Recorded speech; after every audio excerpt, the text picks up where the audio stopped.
గత వారంలో చూసిన వాగ్దానం గుర్తుందా? మర్చిపోయినారా? పోయిన వారం దేవుని వాక్యం ఏమని సెలవించింది?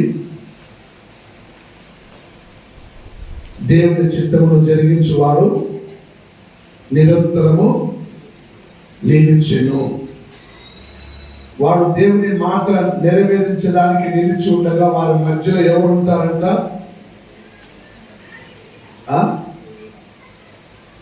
దేవుని మాట నెరవేరించి అందులో నిలిచి ఉండడానికి ప్రయాసపడే వారి మధ్యలో, వారితో, వారి సభలో, వారి కుటుంబంలో ఎవరు ఉంటారంట? గత వారం మీరు చూసాం, పనికి మారిన వాళ్ళు ఉంటారంట. ఎవరు ఉంటారంట? పనికి మారిన వాళ్ళు. గత వారం వచ్చిందే వాక్యం అర్థమవుతుంది. హల్లెలూయా.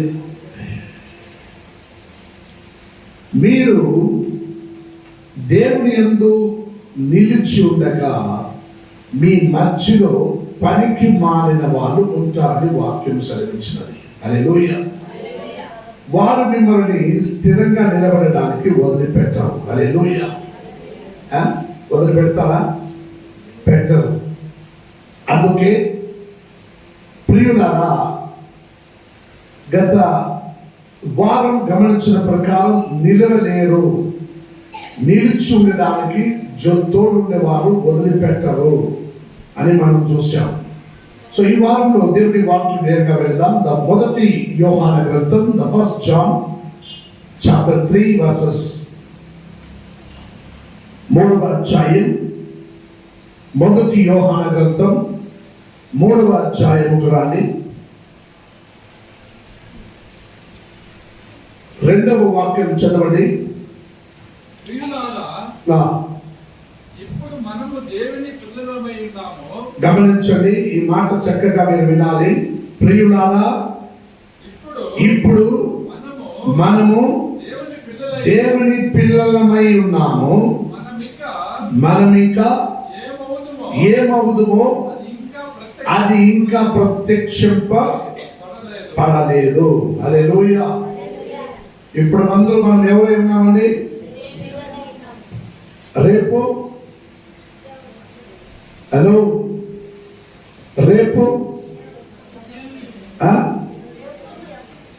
రేపు దేవుని బిడ్డలై ఉంటామా? ఐ నాట్ టు సే,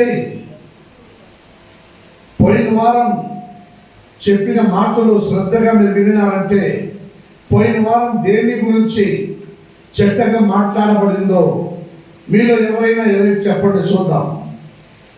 అయ్యా, గత వారంలో మీరు మాట్లాడిన ఈ మాటలన్నీ నా హృదయంలో మాట్లాడింది, నేను విన్నాను అనేవారు ఉంటే మీరు లేచి నిలబడి చెప్పచ్చు.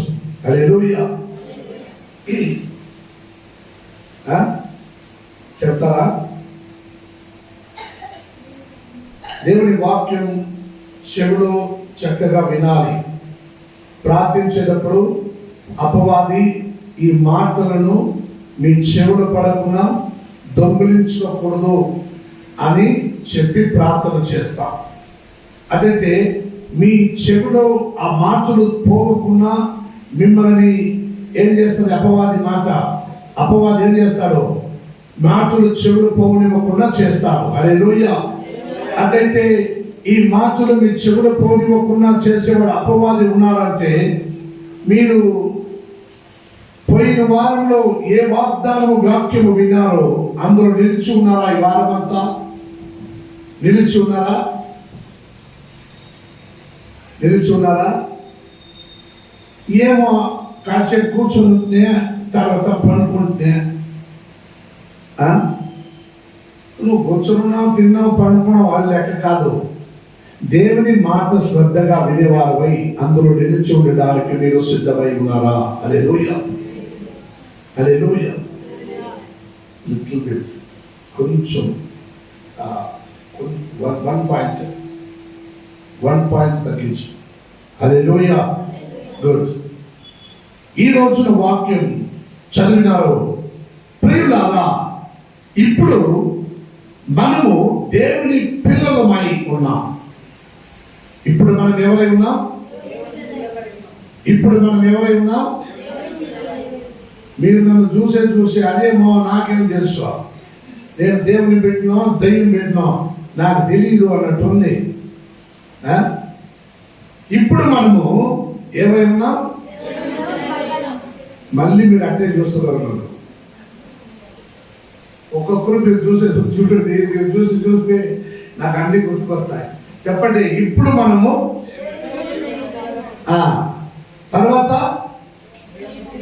తర్వాత దయ్యం బిడ్డలు అవుతాం సోమవారం నుండి శుక్రవారం వరకు. అవునా? అదే తన విశ్వాసం మీరు పరీక్షించుకుంటున్నారా? ప్రతిరోజు ఒక రోజుకి ఎన్ని పూటలకు కూడా భోజనం చేస్తారండి? ಎಲ್ಲರೂ ಹೇಳ್ಬೇಕು. ಬೆಳಗ್ಗೆ ಏನು ತಿಂತೀರಾ? ಟಿಫನ್ನು. పొద్దున టిఫను చపాతీలు, పూరీలు, గారెలు, ఇడ్లీ, దోశ. మధ్యాహ్నము మళ్ళీ రాత్రి 3 పట్టు తినేది మాత్రం మర్చిపోరు. అవి మాత్రం గుర్తుంటుంది. మీరు మర్చిపోయినప్పుడు ఆటలో మిమ్మల్ని కడుపులో ఏదో తినరా, ఏమన్నా తినరా, అయ్యో తినరా ఎత్తుకొని తినరానే ఏం చేస్తుంది? ఒక పదార్థం మన కళ్ళెదురుగా ఉంటే పన్నుతో కూడా అది లూయ. ఒక అరటిపండు ఎత్తుకొని తినేసినాడు ఒక పిల్లడు. ఏదో అంటే నీళ్ళు తాగినాను, నోరు శుభ్రమైంది, తిన్నాను అరటిపండు అన్నాడు. అదే లూయ, మంచిది. ఒరే పళ్ళతో కూడా అరటిపండు తింటున్నారు పొద్దునంటే నీళ్ళు తాగినాను కదా, నోరు శుద్ధమైంది. కరెక్ట్. నోట్ లోపలికి పోయేది ఏది మనిషిని నాశనం చేయదు. నోట్లో నుంచి రావాల్సిన మనిషిని నాశనం చేయదు. హల్లెలూయా. సో ప్రియులారా, ఇప్పుడు దేవుని పిల్లలమై మనం ఉన్నాం. తర్వాత ఏమవుతామో మనకి తెలియదు. ఎందుకంటే ఈ మాట ఎందుకు యోహాను గారు ఈ విధంగా రాయడానికి ఆలోచించి పరిశుద్ధాత్మ వలె మనకి ఈరోజు మాట్లాడడానికి సహకరించాడంటే, గమనించండి, ఈ వారం వాగ్దానమును శ్రద్ధగా వినిన వారైన మనము మరియు వచ్చే వారం వరకు మనము ఈ వాగ్దానము వలె మనము మన జీవితంలో మనం ముందు కొనసాగడానికి ప్రయాసపడుతున్నామా, నిలుచున్నామా, అందరూ నడుచుకుంటున్నామా, ఆ ప్రకారం భయభక్తి కలిగి ఉన్నామా, మనము ఆ ప్రకారము మనం క్రైస్తవులము, మనం సంఘములకు వెళుతున్న వారము, మనం క్రైస్తవ సహవాసంలో ఉన్న వారము, దేవుడు మమ్మల్ని చూస్తున్నాడు, పరిశుద్ధాత్మ మమ్మల్ని గమనిస్తా ఉంది, దేవుని ఆత్మ మనలో పని చేస్తుంది, కార్యం చేస్తుంది అనే భయముతో భక్తితో నువ్వు నిలిచి ఉన్నావా అనేదే మనకు ముఖ్యమైన కార్యం. హల్లెలూయా. గత వారం మనం వదిలించాం, నువ్వు దేవుని యందు నిలిచి ఉంటే నీకు మంచిది అని. హల్లెలూయా. కానీ ప్రియులారా, ఇప్పుడు నువ్వు దేవుని యందు నిలిచి ఉండేవాడివై, నువ్వు దేవుని యందు దేవునికి ప్రియమైన బిడ్డలుగా ఉన్నావు. కానీ రేపేమవుతావో నీకు తెలుసా? హల్లెలూయా. రేపు ఏమవుతుందో నీకు తెలియదు. ఎందుకంటే రేపు జరుగుతున్న కార్యాలు, సంగతులని నీకు తెలిస్తే ఈ రోజే నువ్వు మారు మనసు పొందుతావు. హల్లెలూయా. యేసుక్రీస్తు రాకడ సమయము లేదా నీ సావు పలానా రోజు నువ్వు సస్తావనేది నీకు తెలిస్తే నువ్వు ఇప్పుడే మారు మనసు పొందుకుంటావు. ఇవి రెండు దేవుడు నీకు దూరంగా పెట్టి ఉన్నాడు. ఎందుకంటే నీవు మరణం రావటకు మునుపే నువ్వు మారు మనసు పొందమని అన్నాడు, లేదా నా రాకడ మునుపే నువ్వు మనసు మారు అని దేవుడు అన్నాడు. హల్లెలూయా. హల్లెలూయా. సభలో చాలా అందంగా సాక్షి చెప్పిండు, నేను ప్రార్థన చేశాను, దేవుడు మొదటిగా నా భార్యకి ఆపరేషన్ జరుగుతున్న దేవుడు సహాయం చేశాడు. హల్లెలూయా. హల్లెలూయా. కళ్ళు కనపడచుండగానే నువ్వు దేవుణ్ణి దర్శించుకోవాలి. కళ్ళు కనపడచుండగానే దేవుని వాగ్దానం చదువుకోవాలి. కళ్ళు కనపడచుండగానే నువ్వు దేవుని మందిరమును వెతకాలి. కళ్ళు కనపడలేకపోయిన తర్వాత నువ్వు దేవుని వాక్యమును వినలేవు, దేవుని ఎదుకు రాలేవు, దేవుని చూడలేవు, దేవుని సముఖములకు వచ్చి చేరలేవు. హల్లెలూయా. నీ వయస్సు, నీ ప్రాయం నీలో ఉన్నప్పుడే నువ్వు నిన్ను సృష్టించిన దేవుడిని నువ్వు వెతకాలి. హల్లెలూయా. నువ్వు అలా వెతకకపోయినప్పుడు నీకు వయస్సు అయినప్పుడు అనేక సందర్భంలో ఇక్కడ అనేకులు కళ్ళు ఆపరేషన్ చేసుకున్న వారు ఇక్కడ ఉన్నారు. హల్లెలూయా. అరే కళ్ళు కనపడకపోతే కళ్ళు ఆపరేషన్ చేసుకుంటే అది గుడిబాకుల్లో ఫ్రీగా చేస్తారు. వేరే నన్ను తీసుకెళ్లి బెంగళూరులో ఆపరేషన్ చేసి ఒక రోజంతా అన్నం పెట్టి టీవీ వేసి చూపించి మళ్ళీ తీసుకుని వచ్చి గుడిబాకుల్లో వదిలిపెడతారు దిగిపోయి ఇంటికి వెళ్ళి. హల్లెలూయా. ఏం తొందర లేదు, కళ్ళు ఆపరేషన్ చేసుకోవచ్చు ఈజీగా. ప్రియమైన దేవజనులారా, నీకు సౌకర్యం నా దేవుడు పెట్టి ఉన్నారు. కానీ నీ యవ్వన ప్రాయం నిన్ను విడిచిపోవక మునుపే, నీ కళ్ళు చూపులు నీకు కానరాక మునుపే, నీవు మరణించి మరణం నీకు రాబట్టకు మునుపే నీ దేవుని యందు నిలిచి ఉన్నావా? ఎందుకంటే దేవుని రాజ్యము మాటలతో కాదు శక్తితో ఉన్నదని వాక్యం సెలవిచ్చినది. హల్లెలూయా. సో ఈ వారం అందున దేవుడు వాగ్దానంతో మాట్లాడుతున్నాడు. ప్రియులారా, ఇప్పుడు మీరు దేవుని పిల్లలమై ఉన్నా. తర్వాత చదవండి. మొదటి వాక్యం నుండి చదవండి. The first 1 to 4. మనము దేవుని పిల్లలమని పిలువబడినట్లు తండ్రి మన ఎట్టి ప్రేమ అనుగ్రహించెను. చూడుడి, మనము దేవుని పిల్లలమే. ఈ హేతువు చేత లోకము మనలను ఎరగదు. ఏదైనగా అది ఆయనని, అంటే లోకము నా యేసయ్యని, లోకము నా తండ్రి సన్నిధానముని, లోకము నా దేవుని రాజ్యముని ఎరగలేదు. హల్లెలూయా. నువ్వు ఎరిగి ఉన్నావు. అందుకే దేవుడు నిన్ను నన్ను మమ్మల్ని మన పిల్లలము అని దేవుడు పిలుచుచున్నాడు. హల్లెలూయా. హల్లెలూయా. ఈ మాట చెప్పిన వెంటనే, అందుకే లోకము ఎరగలేదు కాబట్టి ప్రియులారా, ఇప్పుడు మనము దేవుని పిల్లలమై ఉన్నాం.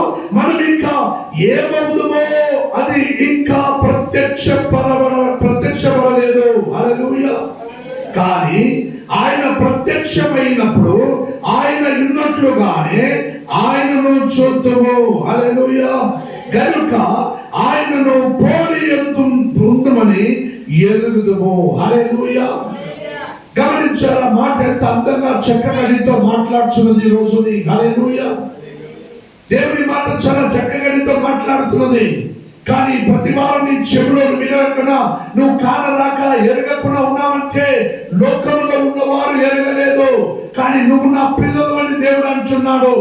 నువ్వు దేవుని మాటకు వినకుండా ఎరగకుండా పోతే నువ్వు కూడా లోకంలో ఉన్నవారంటే నీవు నా రాజ్యము, నా దేవుడి రాజ్యమును నీవు ఎరగవు. హల్లెలూయా. హల్లెలూయా.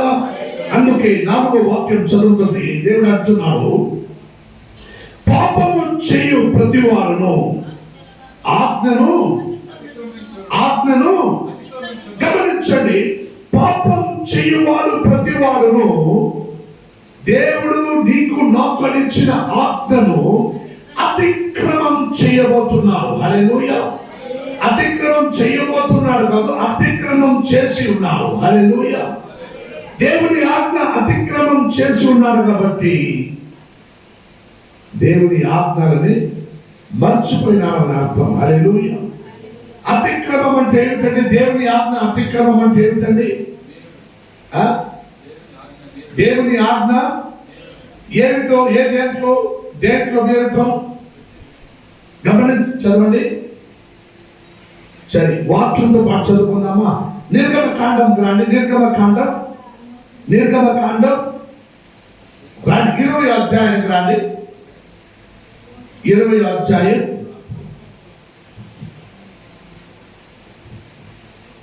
నిర్గమకాండం 20వ అధ్యాయానికి రాండి.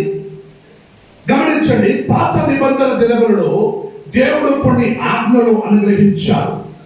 ఆ ఆజ్ఞలను మీరు క్రమంగా పాటించాలని దేవుడు అన్నాడు. మోసే మూలమై దేవుడు ఇహలోకమందున దాసత్వంలో ఉన్న వారిని, ఐగుప్తు దేశంలో గులాములో ఉన్న వారిని దేవుడు బయటికి రప్పించి వారికి ఈ ఆజ్ఞను అనుగ్రహిస్తున్నారు. చదవండి. 20వ అధ్యాయం 1వ వాక్యం. దేవుడు ఈ ఆజ్ఞలన్నీ వివరించి ఏమని చెప్పాను? వివరించి చెప్పాను. వివరంగా నీకు చెప్పిండు. వివరం లేకుండా చెప్పినాడంటే నువ్వు మర్చిపోతున్నావు. వివరంగా చెప్పినానే మర్చిపోతున్నానంటే, వివరంగా చెప్పుకోకుండా పోయితే నువ్వు ఇంకా మర్చిపోయింది. హల్లెలూయా. వివరంగా వివరించి చెప్పాను. ఏమంటే నీ దేవుడునైనా యెహోవాను నేనే. హల్లెలూయా. గమనించండి. ఏమంటున్నాడు? వారు ఇశ్రాయేలులో ఎవరెవరినో పిలుచుకుంటూ ఎలాగో బ్రతుకుతూ పాపములో మునిగి కన్నీటిలో మునిగి గులామత్వములో కొట్టించుకుంటూ హింస, రోదన, శోధన, కన్నీళ్లతో, బాధలతో, దుఃఖములలో మునిగిపోయి వారు ఏం చేసిండ్రు? దేవుని మర్చిపోయినట్లుగా, దేవుడు వారిని మర్చిపోయినట్లుగా వారి దాసత్వంలో వారు మునిగిపోయిండ్రు. హల్లెలూయా. అటువంటి వారి మీద దేవునికి ఒక మంచి ప్రేమ పుట్టింది. ఏం పుట్టిందండి? దేవునికి వారి మీద ప్రేమ పుట్టింది. హల్లెలూయా. 400 సంవత్సరాల దాకా వారిని వదిలిపెట్టారు. తర్వాత వారి మీద క్రీస్తుకు ప్రేమ పుట్టింది. హల్లెలూయా. దేవుడు వారిని ప్రేమించడానికి మొదలుకున్నాడు. వారి మీద ప్రేమను చూపించాడు. వారి మీద జాలిపడినాడు. వారికి ఏదైనా చేయాలని ఆయన దారంగా నిలబడి ఉన్నాడు. హల్లెలూయా. అప్పుడు వారితో ఒక మాట అన్నాడు. వినిపించిన తర్వాత దేవుడు ఈ ఆజ్ఞలని వివరించి చెప్పినదేమనగా, నీ దేవుడైన యెహోవా నేనే. హల్లెలూయా. నిన్ను గుడాములో నుండి బయటికి రప్పించిన వాడు నేనే. హల్లెలూయా. నిన్ను మార్గముల నుండి తప్పించిన వాడు నేనే. హల్లెలూయా. గమనించండి ఈ వాక్యం. మరల 3వ వాక్యంలో చదవండి. నేను తప్ప వేరొక్క దేవుడు మీకు ఉండకూడదు. పైన ఆకాశమందే కాని, కింద భూమి ఎందే కాని, భూమి కింద నీళ్లు ఎందే కాని ఇండు దేని రూపము నైనను విగ్రహములైనను నీవు చేసి కొనకూడదు. హల్లెలూయా. వాటికి సాగిల పడకూడదు. హల్లెలూయా. వాటిని పూజింపకూడదు. హల్లెలూయా. ఏలయనగా నీ దేవుడైన యెహోవానగు నేను రోషము గల దేవుడును. హల్లెలూయా. నేను ఆరాధించే దేవుడు ఒక రోషము గల దేవుడు. హల్లెలూయా. ఆయనకు కోపము, రోషము అధికంగా ఉన్నది. హల్లెలూయా. ప్రియమైన దేవజనులారా, ఆయన కొన్ని వాగ్దానములు అనుగ్రహించాడు. 12వ నుండి చదవండి. 12వ వాక్యం నుండి. నీ దేవుడైన యెహోవా నీకు అనుగ్రహించు దేశమును నీవు దీర్ఘాయుష్మంతుడు నగునట్లు నీ తండ్రిని తల్లిని సన్మానించుము. హల్లెలూయా. 2వ కార్యం, నరహత్యము చేయకూడదు, వ్యభిచారింపకూడదు, దొంగిలకూడదు, నీ పొరుగు వాని మీద అబద్ధ సాక్ష్యము పలకకూడదు, నీ పొరుగు వాని ఇల్లు ఆశించకూడదు, నీ పొరుగు వాని భార్యను, అతని దాసుడైనను, అతని దాసినైనను, అతని ఎద్దునైనను, అతని గాడిదనైనను, నీ పొరుగు వాని ఎద్దుకు దేనినైనాను నీవు ఆశింపకూడదు అని చెప్పాను. హల్లెలూయా. ఎందుకు ఈ మాట అన్నాడంటే, నీ పొరుగు వారిని నువ్వు మంచి ప్రేమలో ప్రేమించి క్రీస్తుని ప్రేమము వలె ఆయనతో పాటు కూడా నీవు ప్రతి ఆదివారం ముందు చక్కగా అమ్మా రాండి మనం సంఘానికి వెళదామని మీరు తీసుకొని వచ్చి సంఘంలో కూర్చోబెట్టుకోవాలి పక్కలోనే. హల్లెలూయా. అనేక సందర్భములు పక్కలోనే కూర్చోబెట్టుకోండి.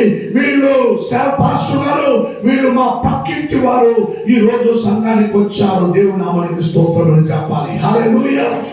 వీరు మా పక్కింట్లో ఉన్నవారు, అందుకే ఈ రోజు తీసుకుని వచ్చారు అని చెప్పేవారై ఉండాలి. పక్కింట్లో వారితో పాటు మీకు మంచి సహవాసం ఉందా? అపవాది పెట్టి ఉన్నారా? మీ పక్కింట్లో ఉన్న వారికి, ఎదురింట్లో ఉన్న వారికి ఎప్పుడు గొడవలు తెచ్చి పెట్టింటాడు అపవాది. హల్లెలూయా. అవునా కాదు? నీ పక్కింట్లో ఉన్న వారితో నువ్వు మంచి సహవాసంలో ఉన్నావా? మంచి ప్రేమతో ఉన్నావా? ఒకప్పుడు ఉండింది, అక్క ఏం చేసావు, కొంచెం కూర ఉంటే వేయకూడదు, రా తీసుకెళ్ళు, కొంచెం కూర సాంబార్ తీసుకెళ్ళు, దీంట్లో పచ్చడి చేశాడు, కొంచెం పచ్చడి నాకు పెట్టు, నువ్వు కొంచెం నాకు పచ్చడి పెట్టు, నేను సాంబార్ ఇస్తానని మంచి ప్రేమలో నిన్ను. ఇప్పుడు ఏం చేస్తున్నారు? పక్కింట్లో కోడి కూర బాగా మసాలా పెట్టి కోసిస్తే వాసన మీరు వాళ్ళకి అవ్వదు. కొంచెం కోడి కూర ఎట్టి అడిగేది ఇప్పుడు రాలేదా కూర కోడి తీసుకురా, మనం కూడా చేద్దాము, చేసుకుని నువ్వు తినేదే. పక్కింటి వారితో పాటు ఆ కోడి కూర కన్నా నువ్వు ప్రేమతో పలకరకూడదా?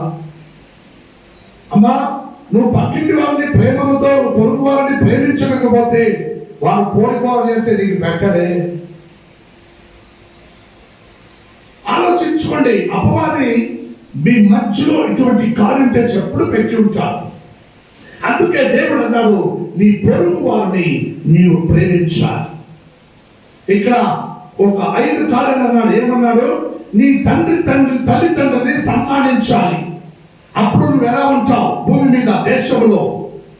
దీర్ఘాయుష్మాన్ భవ అంటారే, ఆ ప్రకారం దీర్ఘాయుష్మంతుడుగా నువ్వు ఉండదవు. అలా ఉండాలంటే నువ్వేం చేయాలి? తల్లిదండ్రుని గౌరవించాలి, వారిని సన్మానించాలి, వారిని ప్రేమించాలి. నరహత్య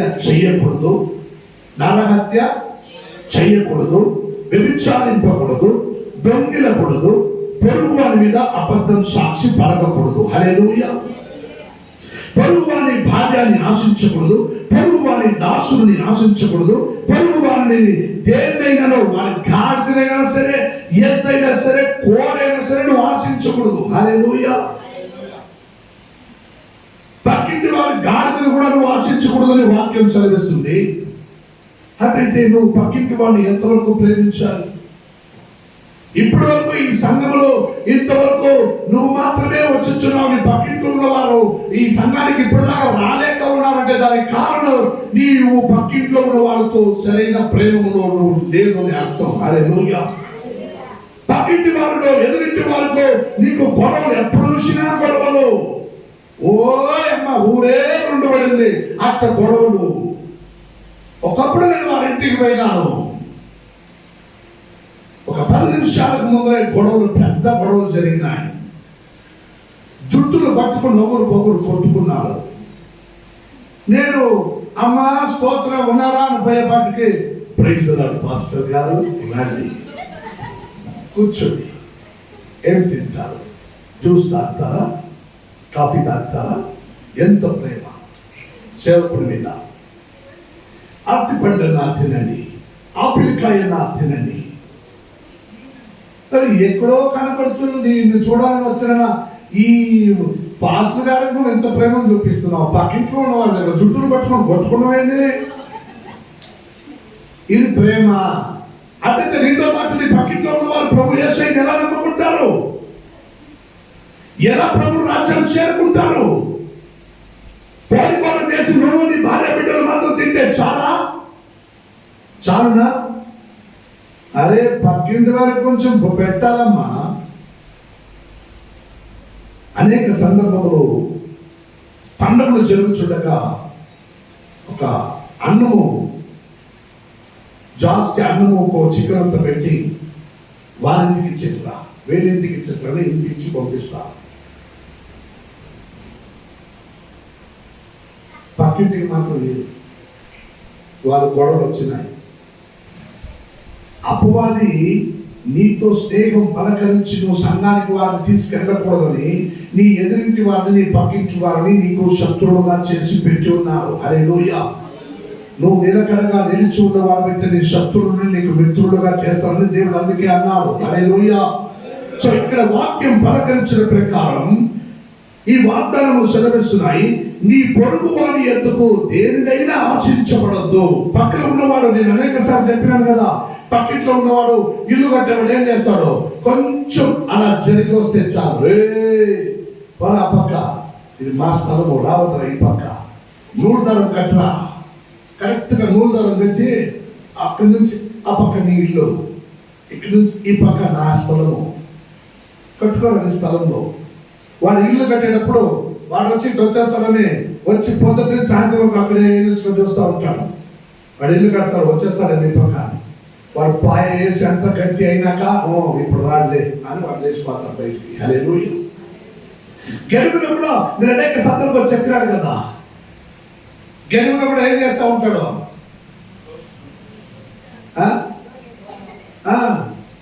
వాడు గోపుతా ఉంటాడు కొంచెం కొంచెంగా గెలువిని. ఇంతలా ఉన్న గెలువు ఇంత అయింది. ఇద్దరికి కొట్లాటలు, గొడవలు, గలాటలు. ప్రియమైన దేవుడు చూడాలా, అపవాది పని అది. నీ పక్కింట్లో ఉన్న వారు నీకు గొడవలు పెట్టడమే ఆయన పని. హల్లెలూయా. అందుకే దేవుడు నీకు కొత్త ఆజ్ఞలు ఇచ్చావు. ఈ పాత ఆజ్ఞలన్నీ అతిక్రమమైనదని ఆయన అనుకుంటూ మొదటి యోహాన గ్రంథం 2వ అధ్యాయానికి రండి. Please come to second chapter, second fast గా రండి. 2వ అధ్యాయం, మొదటి యోహాన 2వ అధ్యాయం గమనించాలి. 2వ అధ్యాయం 7, 8, 2 వాక్యం చదవండి. గమనించండి. మొదటి నుండి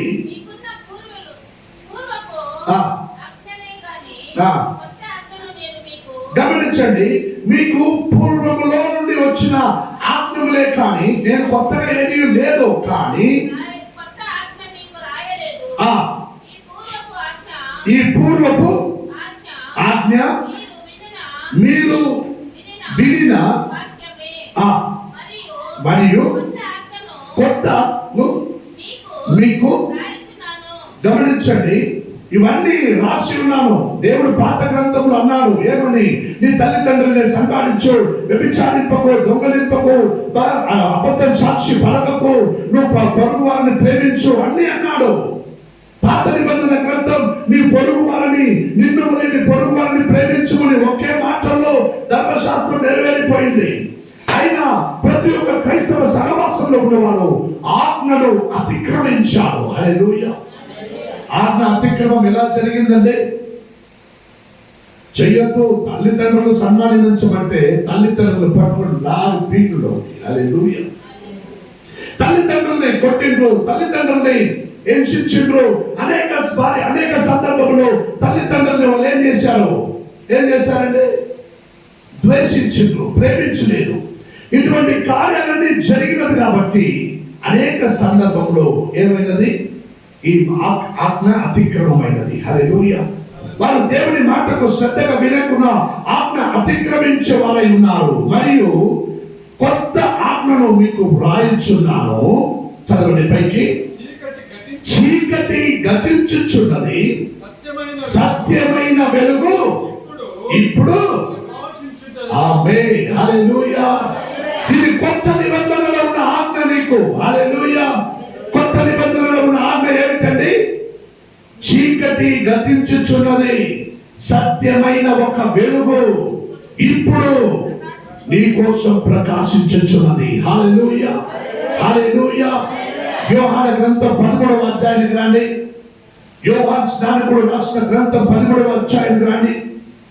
యోహాను గ్రంథం సువార్త, యోహాను సువార్త 13వ అధ్యాయం 34వ వాక్యం చదవండి.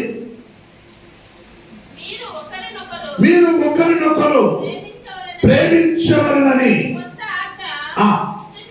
గమనించండి, ఎందుకు పాత కాలంలో నిన్ను వలని పొరుగు వారిని ప్రేమించమని దేవుడు ఆజ్ఞ ఇచ్చాడు కదా.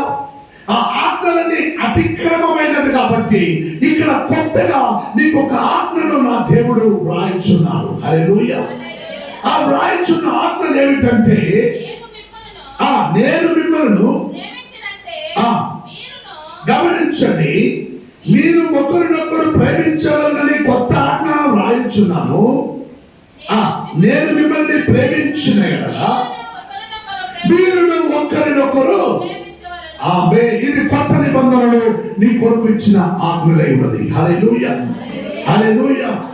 రోమపురములకు రాసిన ఇంకొక వాగ్దానం, రోమపురములకు రాసిన రోమిలకు రాసిన పత్రిక 13వ అధ్యాయం 8వ వాక్యం చదవండి. ఒకరినొకరు ప్రేమించుట విషయంలో అక్కడ ఏమన్నాడు దేవుడు? మీరు నేను నిన్ను ప్రేమించిన యెడల మీరు కూడా మరొకరిని ప్రేమించమని నీకు మాటలు ఇచ్చాను. అవి కొత్తగా నీకు ఆజ్ఞగా రాశాను. ఇక్కడ పౌలు అంటున్నాడు, గమనించండి, చదవండి. ఒకరినొకరు ప్రేమించుట విషయంలో తప్ప మీరు ఏమియు ఎవరికి మరియు మరి ఏమియు ఎవరికిను. ఆమేన్, హల్లెలూయా. గమనించండి, క్రీస్తుని ప్రేమను తప్ప మరి ఎవరికి ఏ విషయంలో నువ్వేమి ఇయ్యద్దు, అచ్చం ఇయ్యద్దు. అచ్చం అంటే అప్పు ఇయ్యద్దు, అప్పు ఇయ్యద్దా, అచ్చి ఉండద్దా?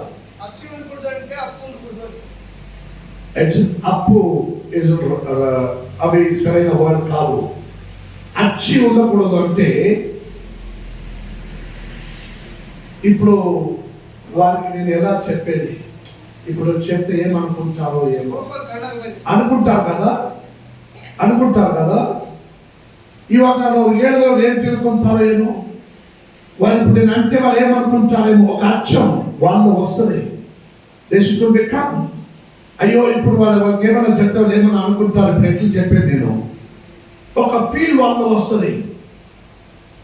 వాళ్ళు ఇప్పుడు వాళ్ళకి నేను ఎలా నేను చెప్పి ఏదైనా నేను వాళ్ళకి ఇవ్వటం నేను ఇయ్యలేను కదా అనేది కూడా వాళ్ళు వస్తాయి. హల్లెలూయా.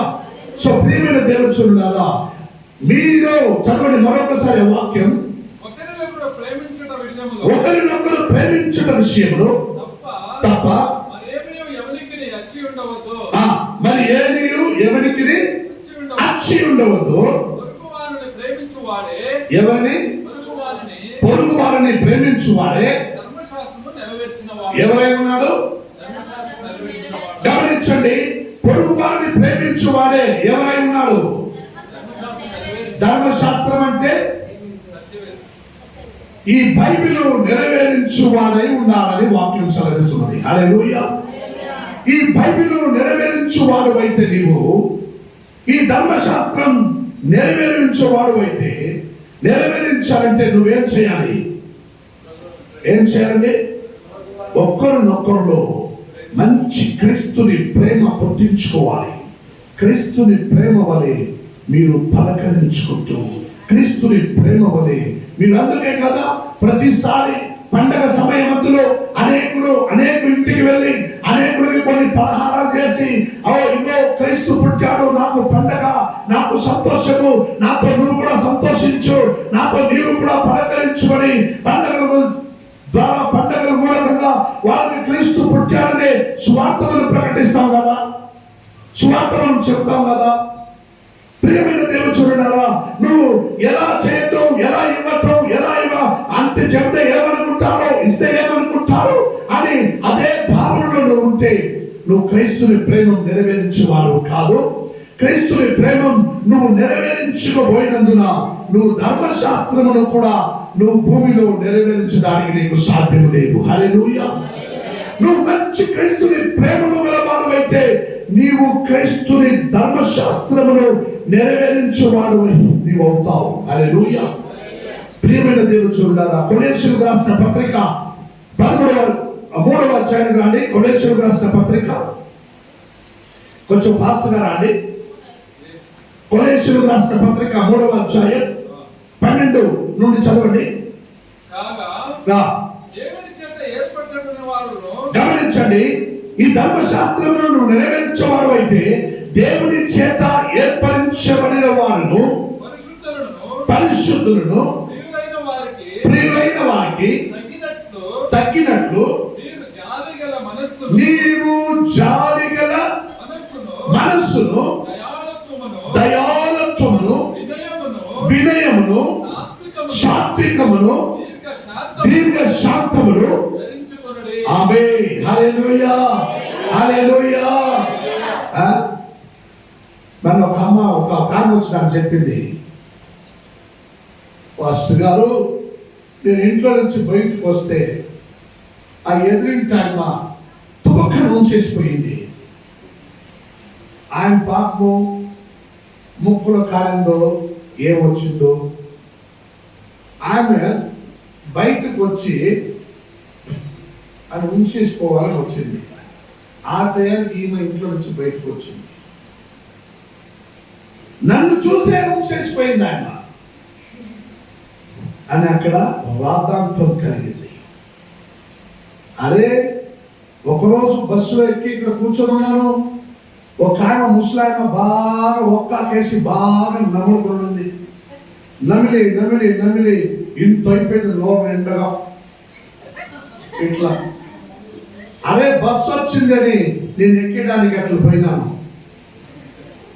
ఏం చేసిందమ్మా అనేది నా తల మీద, నా చెవుల మీద, నా షర్ట్ మీద అంత తెల్ల సొట్టాయి. రక్తం ఎవరో తలకాయ పగలగొట్టినట్టు రక్తం మాదిరిగా అయిపోయింది. బస్సులో ఎక్కినాను. ఆ ముసలాయన నోరు కూడా అల్లాడించిన. తెలిసిపోతే ఇప్పుడు నేనే. కండక్టర్ అక్కడి నుంచి వచ్చాడు.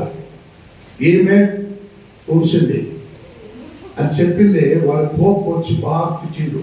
పొద్దుందా నీకు, అదుందా, ఇదుందా, తెలియదా నీకు? ఆమె సైలెంట్గా కూర్చుని ఏం చేసాను, మూసేసిన. నేనేం చేయాలి? వెంటనే ఎదురింట్లోకి వచ్చిన వాళ్ళ దగ్గర కొంచెం ఒక్కకి ఏం వాళ్ళు తీసుకుని నమిలి నమిలి నమిలి ఆయన మీద నేను ఉంచినాను. లేదే, అలా నేను చేయలేకపోయినా. ఆ మీద తెలియక చేసింది. వెంటనే అవన్నీ తుడుచుకుంటూ ఆ కండక్టర్ చెప్పినాడు, అయ్యా పాపం ఏం చేయలేపో. అక్కడ వాళ్ళు మాట్లాడుకున్నారు ముసుముసుగా. ఆయన ఈ చర్చిలో పాస్టర్, వేరే ఎవరైనా వింటే ఈ పాఠ్యానికి ఉండింది ముసలి పండుగ నా చెవులు పడింది. గమనించండి, సమ్ టైమ్ అటువంటి సిచ్యువేషన్ వస్తాయి. నిన్ను నిందిస్తారు, ఉంచుతారు, అవమానిస్తారు. ఇవన్నిటినీ చదివిన మరొకసారి చదవండి. మీకు ఏమేమి ఉండాలి? కాగా దేవుని చేత ఏర్పరచబడిన వారు పరిశుద్ధులను మీరు ప్రియులైన వారికి తగ్గినట్లుగా మీరు ఎలా ఎటువంటిది? జాలి గల. అయ్యో పోతే పోని పాపం అని జాలి కలగాలి. అట్లాంటి మనసు మీలో రావాలా? దయాలత్వం అంటే ఏమిటి? దయ ఏమిటండి? దయాలం అంటే ధారాళంగా దయ చూపించి పోతే పోని పాపం పో. మరి నెక్స్ట్ వినయం. వినయం అంటే ఏమిటండి? అవంతా ఏమో కోప్పడకుండా ఉన్నామంటావా? ఉంటాను, అంతే నాకు తెలుసు. హల్లెలూయా. గమనించండి, పైకి చదవండి. సాత్వికం, దీర్ఘ శాంతము ధరించుకొనుడి. హల్లెలూయా, హల్లెలూయా. ఆమెలో ఎదురింటాక వచ్చి ఉంసేసి బయటికి పోయింది పాపం. నువ్వు నన్నే చూసి ఉంసిందని అప్పటి నుంచి నువ్వే ఆయన మీదకి కాలు గీక్కుని పోయినావు. కోడిని చూసినారా? కోడి కాలు గీక్కుంటూ గగగగగని పోతుంది దాని మీదకి, గోడలకి. అట్లా మీరే కాలు గీక్కుని పోయినారు. అటైతే మీలో విశ్వాసం ఎక్కడ ఉందండి? విశ్వాసం తక్కువ కదా. దేవుడు అంటున్నాడు, నువ్వు నిలిచి ఉన్నావా? గమనించు. అందుకే జాలి గల మనస్సు, దయాళత్వం, వినయం, సాత్వికం, సమాధానము మీ హృదయములను ఏలుచుండ నీవుడి. ఇందుకొరకే మీరొక శరీరముగా దేవుడికి పిలువబడితే. హల్లెలూయా. దేవుడు మిమ్మల్ని మానసికమైన శరీర రూపంలో ఉన్నవారైన మిమ్మల్ని ఈ భూమి మీదే మిమ్మల్ని పిలుచుకున్నారు. గమనించండి, అందరూ సచ్చి సమాధి చేరినాక, అందరూ ఒకసారి చంపేసి మట్టిలో సమాధానం చేసినాక, తర్వాత ఎవరెవరు మంచి ఆత్మతో ఉన్నారో వాళ్ళని మాత్రం తీసుకుందాం అని దేవుడు ఎంత కూడా ఉంటుంది. అరే, శరీర రూపంలో ఉన్నవారైనా నిన్ను నా దేవుడు నిన్ను తెలుసుకున్నాడు. శరీరంగా ఉన్నప్పుడే నువ్వు చచ్చిపోయినాక ఎవరికైనా ఏదైనా ఇవ్వగలవా? ఇస్తారా? పోనీ ఏమైనా ఇస్తే తీసుకుంటారా? రూపాయలు అన్నలు పెట్టి రూపాయలు పెట్టి చట్టాల కట్టి తీసుకెళ్తున్నారు. శబ్దం వేరే ముందుకు పోయేవాడు. ఎలా ఉంది శబ్దము? దంగం దంగం కొట్టుకునే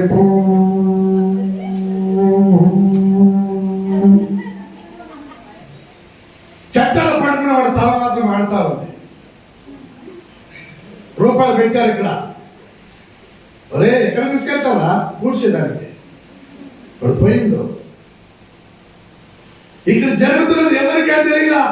ముందుండేవాడు డాన్స్ చేస్తున్నాడు. వారు నాయన చక్కగా డాన్స్ చేస్తున్నాడు. ముందుండేవాడు బాగా కొడతా ఉన్నాడు బ్యాండ్. ముందుండేవాడు ఆడుతా ఉన్నాడు.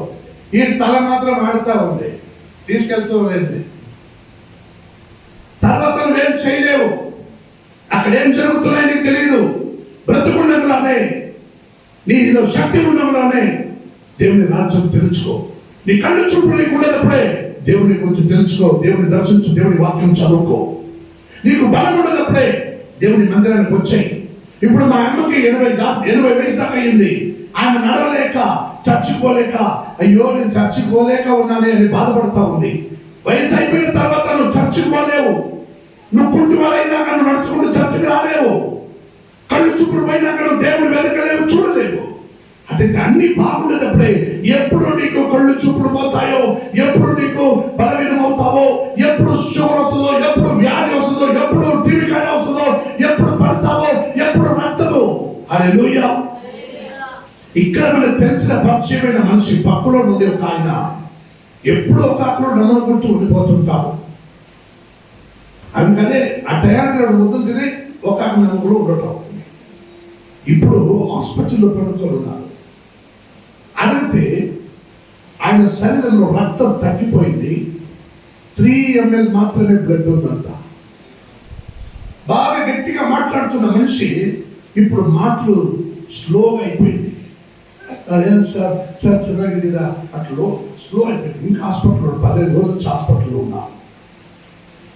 ఇటువంటి స్థితిగతి నీకు నాకు రాదన్నది కాదు. వచ్చక మునుపే నీ దేవుని మహిమపరచండి. దేవుని మాట వినిది. దేవునికి శ్రద్ధగా జీవించండి. దేవునికి చేయాల్సిన పని చేసాయి. అవి ఏమి చేయక నువ్వు చేయాల్సినవన్నీ చేసుకుంటూ ఉన్నావంటే అనేక సందర్భంలో 1 తిమోతికి రాసిన పత్రిక ఒక వాక్యం చదవండి. 1 Timothy chapter 1 verses 5 చదవండి. 5వ అధ్యాయం 1 తిమోతి. మొదటి అధ్యాయం 5వ వాక్యం నుండి చదవండి. గమనించండి. పవిత్ర హృదయం నుండి ఉపదేశ అనుసారముగా ఉపదేశ సారమేదనగా పవిత్ర హృదయం నుండి గమనించండి. పవిత్ర హృదయం నుండి మంచి మనస్సాక్షి నుండి గమనించండి. మంచి మనస్సాక్షి నుండి నిష్కపటమైన విశ్వాసము నుండి కలుగు ప్రేమయే కొందరు ఏం చేసుకున్నారంటే అవి మంచి మనస్సాక్షి నుండి నిష్కపటమైన విశ్వాసం నుండి కలిగిన ప్రేమను కొందరు ఏం చేశారండి? ఏం చేశారు? మానుకొని వాళ్ళకు రూఢి అయిపోయింది. వాళ్ళ కొందరు రూఢి అయిపోయింది. నేను చర్చికి 20 సంవత్సరాల నుంచి పోతున్నాను. ఒక వారం వస్తాను, ఒక వారం పోను. ఈ వారం పోతే వచ్చే వారం పోయలేదు. 3వ వారమా నేను వచ్చేలేదు. 2వ వారమా 2వ వారం నేను వస్తా. చర్చికి వస్తాను, రాను, నా ఇష్టం. అవి రూఢి అయిపోయింది. ఆరాధన నేను చేస్తే చేస్తాను, లేకుంటే ఊరికి నిలుచుకుని ఉంటాను వెనకాల మాట్లాడుకొని. అవి రూఢి అయిపోయినాయి. కళ్ళు మూస్తే మూసుకుంటారు, లేకుంటే తెరిచినే ఉంటారు. ఉపవాస ప్రార్థన చేస్తాను. ఉపవాస ప్రార్థన వస్తే వస్తాను, లేకుంటే ఉండిపోతాను. ఆరాధన చక్కగా నేను చేస్తాను. వాళ్ళు పాడుతూ ఉంటే నేను దొంగతాను. బాగా ఆరాధన చేస్తాను. నాకు రూఢి అయిపోయింది. ఇవన్నీ క్రైస్తవ సహవాసంలో రూఢి అయిపోయింది వాళ్ళకి. కానీ వాళ్ళు భక్తి పైకి కనపడలేకుండా పోతున్నారు. వాళ్ళు నిరంతరంగా నిలిచి ఉండేవారు కాదు. హల్లెలూయా. స్తుతి ఆరాధన అన్ని గట్టిగా చేస్తారు. స్తుతి చేస్తారు. కాணிక చక్కగా కాணிక దశలో భాగం మంది ఇస్తారు. హల్లెలూయా. ఉల్లిపాయలు ఉర్లగడ్డలు, ఆలుగడ్డలు, వంకాయలు, తెరకాయలు అన్ని తెచ్చి చక్కగా కాళీకి ఇస్తారు. రూఢి అయిపోయింది. అదే అవి కాళీకులుగా తెచ్చిస్తున్నావా? అయ్యో పాపము, ఇంత లాభంగా ఉన్నాడు, వాడు ఏం తింటాడో ఏమో అని చెప్పి పోతపడి తిరుక్కొని ఆడవాడు బేడబిడ్డలు చెప్పి తెచ్చి పెడుతున్నావా? అదే లూయ. అవి రూఢి అయిపోయినాయి నీకు. నీలో భయంతో భక్తితో నువ్వు కాళీకి తీసుకురాలా. నువ్వు భయంతో భక్తితో సంఘానికి రాలా. నువ్వు భయంతో భక్తితో నువ్వు ఉపవాస ప్రార్థన చేయలా. నీకు రూఢి అయిపోయింది. 20 సంవత్సరాల నుంచి చర్చకు వస్తున్నావు కదా, 10 సంవత్సరాల నుంచి చర్చకు వస్తున్నావు కదా, 20 సంవత్సరాల నుంచి చర్చకు వస్తున్నావు కదా, నీకు రూఢి అయిపోయింది. అందుకే నేను క్రైస్తవ సహవాసంలో ఉన్నాను అని నువ్వు చెప్పుకుంటున్నావు. హల్లెలూయా. ఉపవాస ప్రార్థనకు ఎందుకు రాలేదంటే నేను ఇంట్లోనే చేసుకున్నాను. ఒక నవ్వు, 2 ఉత్తరం నాకు. అమ్మా ఉపవాస ప్రార్థనకు ఎందుకమ్మా శనివారం ఇంట్లోనే చేసుకున్నాను అంతే. వేరే అడుగుడు నోరు మూసుకొని ఉన్నాను.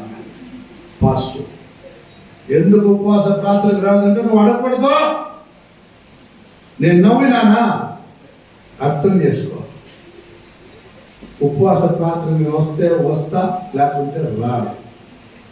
ఆదివారం ఆరాధనకు వారం వస్తా, వారం రాలేకపోతున్నాను. నేను ఉపవాస ప్రార్థనకు వచ్చేస్తాను. నేను వారం అయితే ఓ అమ్మో అటంతా నేను అలవాట్లేదు. నాకు రూఢి అయిపోయింది. ప్రతి విషయంలో క్రైస్తవులకు రూఢి అయిపోయింది.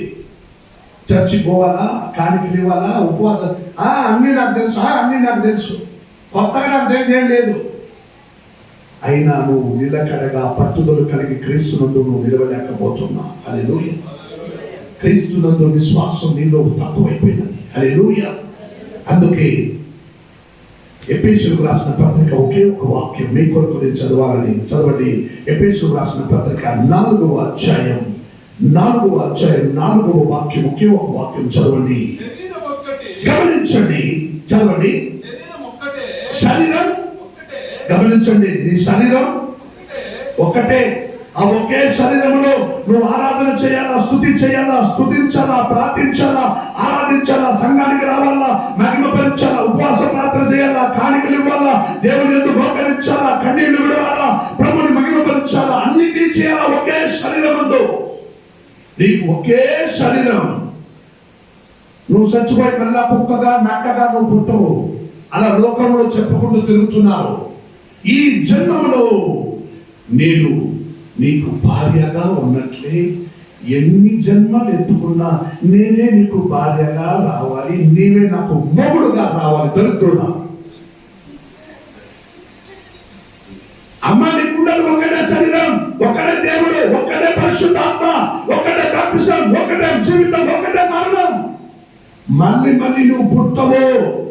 అలా పుట్టింటే ఈ దేశంలో ఎందరో నిండిపోయి ఉంటారు. హల్లెలూయా. మళ్ళీ నువ్వు పుట్టవు. ఒక్కటే శరీరం. చదవండి. గమనించండి. ఒకటే శరీరం అందు ఒకటే ఆత్మయు ఒకడే. ఆ ప్రకారమే గమనించండి. నీ పిలుపు విషయమై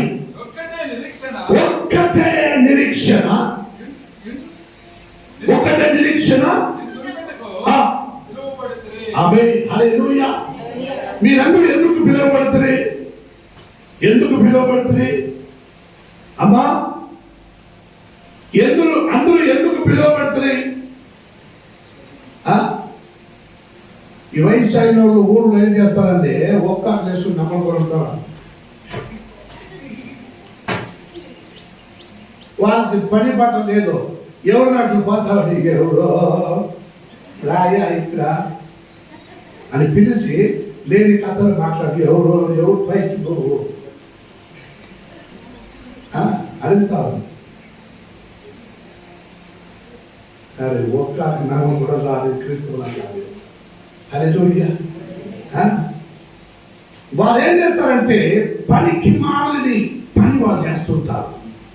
అటువంటి కార్యం నీకు నాకు లేదు. సమయం వ్యర్థం చేసినానికి లేదు. నీ పని అయిందా? సమయం దొరికిందా? చెయ్యిగా గడిగావా? మోకరించావా? రోజంతా ప్రభువుతో ప్రార్థించాలి, ప్రభువును స్తుతించాలి, ప్రభువును మహిమపరచాలి. ఎందుకంటే ఒకే శరీరముతో నిన్ను పిలిచిన ఒకే దేవుడిని నువ్వు ఆరాధించడానికి, స్తుతించడానికి, ఆయన మీద నిరీక్షణ కలిగి ఉండడానికి నీవు నా ఎందుకు పిలువబడిన క్రీస్తువులు. హల్లెలూయా.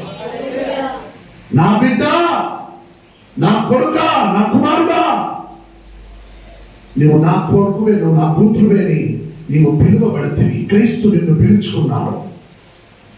నువ్వు ఏమారించడానికి కాదు, సంఘమును సేవకులను ఏమారించడానికి కాదు. ప్రతి ఆదివారము సంఘములకు రావటం నీకు అలవాటు అయిపోయింది.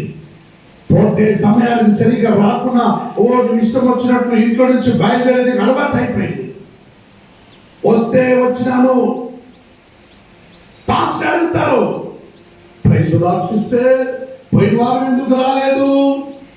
పైన నవ్వుతున్నాడు పాస్టర్, లోపల తిట్టుకుంటూ ఉన్నాను. నేను వచ్చింది చూడన్నా, పోయిన వారం రాలేదు, ఈ వారం వచ్చేసింది అని లోపల అనుకుంటూ, ప్రైజ్ ది లార్డ్ సిస్టర్, పోయిన వారం ఎందుకు రాలేదు?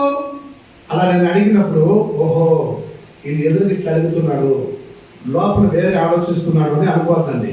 హల్లెలూయా. జయమ్మ చాలా జోరుగా తలపుతున్నారు. నువ్వు అడుగు, నేను అప్పుడు చెప్తాను అనుకోవాలి. హల్లెలూయా. ప్రియమైన దేవుచులారా, ఒక్కటే శరీరమై మిమ్మల్ని సంఘంలో కలిసి ఉండడానికి దేవుడు పిలిచాడు. అందులో స్థిరంగా నిలబడడానికి, దేవుని చిత్తము జరిగించేవాడపై నిలబడడానికి, దేవుని చిత్తం నెరవేర్చడానికి, నిలబడడానికి ఈ రోజు నువ్వు దేవుని బిడ్డలై ఉన్నావు. రేపు ఏమవుతావో నీకు తెలియదు. ఈ రోజు రాత్రి నువ్వు ఏమవుతావో నీకు తెలియదు. విశ్వాసంతో ఉన్నావా? నువ్వు విశ్వాసం కాపాడుకుంటున్నావా? పరీక్షించుకుంటూ అలా లేచి నిలబడవు. నీ కొరకు నేను ప్రార్థిస్తాను. హల్లెలూయా, హల్లెలూయా. పిలుపు విషయమై ఒకటే నిరీక్షణ ఉండుటకు నువ్వు పిలువబడితివి.